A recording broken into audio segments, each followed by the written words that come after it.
नमस्कार दोस्तों। आज की कहानी है धोबी का कुत्ता न घर का न गांठ का। एक बार कक्षा 10 की हिंदी शिक्षिका अपने छात्रों को मुहावरे सिखा रही थी। तभी कक्षा एक मुहावरे पर आ पहुंची। धोबी का कुत्ता न घर का न गांठ का। इसका अर्थ किसी भी छात्र को समझ नहीं आ रहा था, इसलिए अपने छात्रों को और अच्छी तरह से समझाने के लिए शिक्षिका ने अपने छात्र को एक कहानी के रूप में उदाहरण देना उचित समझा। उन्होंने अपने छात्र को कहानी कहना शुरू किया। कई साल पहले सज्जनपुर नामक नगर में राजू नाम का लड़का रहता था। वह एक बहुत ही अच्छा क्रिकेटर था। वह इतना अच्छा खिलाड़ी था कि उसमें भारतीय क्रिकेट टीम में होने की क्षमता थी। वह क्रिकेट तो खेलता, पर उसे दूसरों के कामों में दखल अंदाजी करना बहुत पसंद था। उसका मन दृढ़ नहीं था। जो दूसरे लोग करते थे वह वही करता था। यह देखकर उसकी माँ ने उसे समझाने की बहुत कोशिश की कि यह आदत उसे जीवन में कितनी भारी पड़ सकती है, पर वह नहीं समझा। समय बीतता गया और उसका अपने काम के बजाय दूसरों के काम में दखल अंदाजी करने की आदत ज़्यादा हो गई।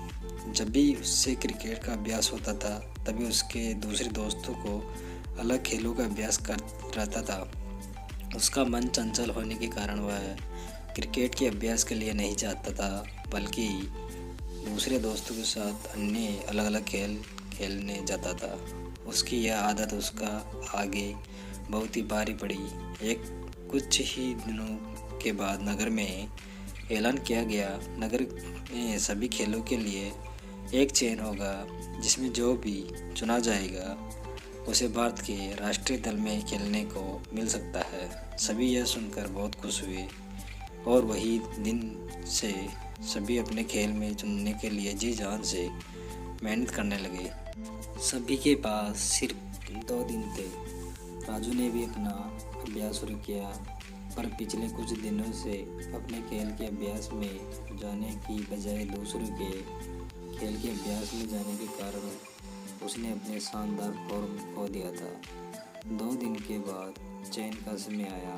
राजू ने खूब कोशिश की, पर अभ्यास की कमी के कारण वह अपना शानदार प्रदर्शन नहीं दिखा पाया और उसका चयन नहीं हुआ।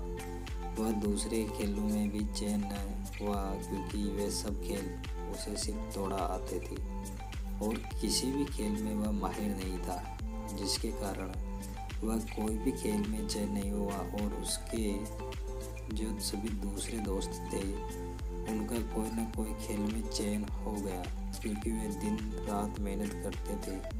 अंत में राजू को अपने सिर पर हाथ रखकर बैठना पड़ा और वह धोबी के कुत्ते की तरह बन गया, जो न घर का होता है न गांठ का।